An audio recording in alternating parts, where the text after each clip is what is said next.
تو اب موسیٰ علیہ السلام کی طرف والدہ کی طرف جو وحی آئی وہ یہ تھی کہ آپ اپنے بچے کو دودھ پلا لیں،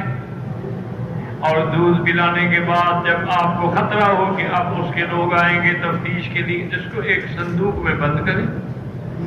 اور اس صندوق کو یہ ساتھ تمہارے جو دریا بہ رہا ہے نا دریا میں ڈال دیں۔ بہرحال اب موسیٰ علیہ السلام بھی آخر اس کی والدہ بھی تو ایک نبی کی ماں تھی نا، کوئی عام گھر کی عورت تو نہیں تھی، اس لیے انہیں تسلی بھی ہوئی، اور بعض مفسرین کہتے ہیں کہ انہوں نے یہ بھی سوچا کہ ویسے وہ بھی تو آ کے قتل کر دیں گے، تو اگر میرے سامنے میرے بچے کو قتل کیا جائے اس سے تو بہتر ہے کہ میں دریا میں ڈال دوں، اللہ چاہے بچ جائے، لیکن جو میرے سامنے قتل کریں گے وہ تو نہیں چھوڑیں گے۔ تو اللہ کے حکم کے مطابق بی بی صاحبہ نے تابوت تیار کی، اس لیے اللہ فرماتے ہیں کہ اس کے بعد ان کو حکم دیا گیا فَاتَّخَذَتْ لَهُ تَابُوتًا وَكَانَتْ تُرْضِعُهُ ثُمَّ ذَبَحَهُ فِيهِ وَتَسْلُكُ فِي الْبَحْرِ وَهُوَ النِّيلُ، دریائے نیل میں ڈالا گیا، وَتُمْسِكُ إِلَى مَنزِلِهَا بِحَبْلٍ وَذَهَبَتْ مَرَّةً لِتَرْبَطِ الْحَبْلَ فَانْفَلَتَ مِنْهَا۔ اچھا انہوں نے ایک روایت یہ بھی کی ہے کہ بی بی نے صندوق بنائی نا، اس کے ساتھ ایک رسی بھی ڈال دی، اس کو جا کے دریا میں چھوڑ دیتی، اور جب تسلی ہوتی کہ اب رات ہوگی کوئی نہیں آئے گا تو وہ کھینچ لیتی، پھر موسیٰ علیہ السلام کو لے آتی، پھر ان کو دودھ پلاتی، اور پھر جب خطرہ ہوتا تو پھر جا کے اس میں ڈال دیتی۔ لیکن ایک دن جب گئی تو دیکھا کہ حضرت موسیٰ علیہ صندوق تو ہے ہی نہیں، رسی ٹوٹ گئی۔ وَذَهَبَتْ مَرَّةً لِتَرْبَطِ الْحَبْلَ فَانْفَلَتَ مِنْهَا وَذَهَبَ بِهِ الْبَحْرُ، بات کہتے ہیں کہ باندھنے لگی رسی، اس کے ہاتھ سے رسی چھوٹ گئی، اور صندوق تو پانی تھا، دریا تھا، چل رہا تھا، اس میں ایک بچے کا وزن ہی کتنا ہوتا ہے، فوراً بہا کے لے گیا۔ فَحَصَلَ مِنَ الْغَمِّ وَالْحَمِّ مَا ذَكَرَ فِي قَوْلِهِ تَبَارَكَ وَتَعَالَى۔ اب بی بی کو بڑے سب سے زیادہ صدمہ اور حضرت موسیٰ کا غم پکڑ لیا، وَأَصْبَحَ فُؤَادُ مُوسَىٰ فَارِغًا إِنْ كَادَتْ تُبْدِي بِهِ لَوْلَا أَن رَّبَطْنَا عَلَىٰ قَلْبِهَا۔ اب موسیٰ علیہ السلام کی والدہ جو تھی بالکل حیران ششدر رہ گئی، اور قریب تھا کہ وہ رو کے واویلا کر کے اس غم کی وجہ سے یہ راز نہ کھول بیٹھے، بھی کیوں پیٹ رہی ہو، کیوں رو رہی ہو، کیا ہو گیا؟ تو بہرحال ہم صاحب پوچھتے ہیں، ساتھ والے پوچھتے ہیں، اللہ فرماتے والا بدنا، ہم نے پھر اس کے دل کو مضبوط کر لیا، لولا ربطنا، اگر ہم مضبوط نہ کرتے تو تب وہ راز کھول دیتی۔ اس لیے یاد رکھیں کہ اللہ کی طرف لوٹنے کے مدارج ہوتے ہیں۔ پہلا درجہ یہ ہے وَأَنِيبُوا إِلَىٰ رَبِّكُمْ، اللہ کی طرف لوٹو، اللہ کی طرف توجہ کرو، یہ پہلا درجہ ہے۔ جب آدمی اللہ کی طرف آ گیا، اللہ کے دین پہ آ گیا، اب دوسرا مرتبہ کیا؟ استقامت، کہ ان الذین قالوا ربنا اللہ ثم استقاموا، جم جاؤ اس میں کہ اللہ کا دین قبول کیا ہے تو دین پہ جم جاؤ، یہ نہیں کہ صبح کچھ اور شام کو کچھ اور رات کو کچھ اور دن کو کچھ، اب توحید پہ جم جاؤ۔ اس لیے حضور نے فرمایا تھا کہ ان کو قتلت او حرقت، تمہیں آگ میں ڈالا جائے یا قتل کیا جائے، اللہ کے ساتھ شریک نہ کرنا، یہ درجہ ہے استقامت۔ اور سب سے اونچا درجہ یہ ہے کہ اللہ خود دلوں کو پکڑ لے اور سنبھال لے، اس کو کہتے ہیں ربط علی القلب، کہ اللہ تعالیٰ نے ان کے دلوں کو مضبوط کر کے جما دیا کہ ان میں اندر کوئی غم نہ ہو۔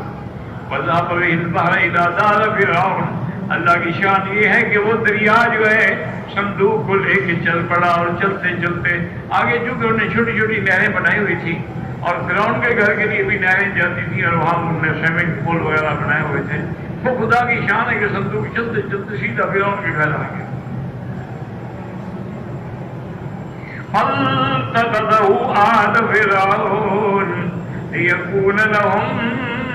عَدُوًّا وَحَزْنًا۔ تو آل فرعون نے جب دیکھا کہ ایک صندوق ہے سوئمنگ پول میں تو حیران ہو گئے، تو انہوں نے جا کے ملکہ کو بھی خبر دی، وہ بھی آ گئی، یہ صندوق ہمارے گھر میں آ گئی، اور اس میں ہے کیا، اس کو پکڑو۔